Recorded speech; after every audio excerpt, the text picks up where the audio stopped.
আসসালামু আলাইকুম ভিউয়ার্স, কেমন আছেন সবাই? আশা করি সবাই আলহামদুলিল্লাহ ভালো আছেন। আমিও চলে আসলাম অনেক দিন পর একটা রেসিপি নিয়ে, একদম সহজভাবে, একদম মাত্র 2 মিনিট তৈরি হয়ে যাবে কলমি শাক ভাজি। চলুন কথা না বলে মূল রেসিপিতে যাওয়া যায়।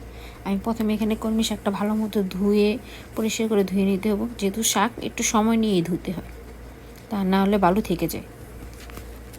এই ফাঁকে দেখুন আমি চুলায় কড়াই বসাই দিয়েছি, কড়াইটা গরম হয়ে গেছে, তেল দিয়ে দিলাম।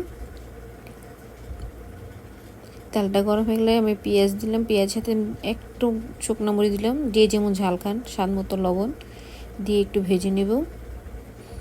ভাজা হয়ে গেলে আমি সামান্য একটু হলুদ দিলাম, তাহলে কালারটা একটু সুন্দর আসে। তারপরে যে আমি শাক কেটে রাখছিলাম শাকগুলোও দিয়ে দিলাম, দিয়ে একটু নেড়ে চেড়ে আমি একটু ঢাকা দিয়ে দিব, তাহলে শাকটা একটু তাড়াতাড়ি সিদ্ধ হয়ে যাবে। এই দেখুন শাকের পানিটাও প্রায় শুকিয়ে আসছে। এই দেখুন একদম সহজে তৈরি হয়ে গেল কলমি শাক ভাজি। যদি ভালো লাগে রেসিপিটা অবশ্যই তৈরি করবেন। ভালো থাকুন, সুস্থ থাকুন, আল্লাহ হাফেজ।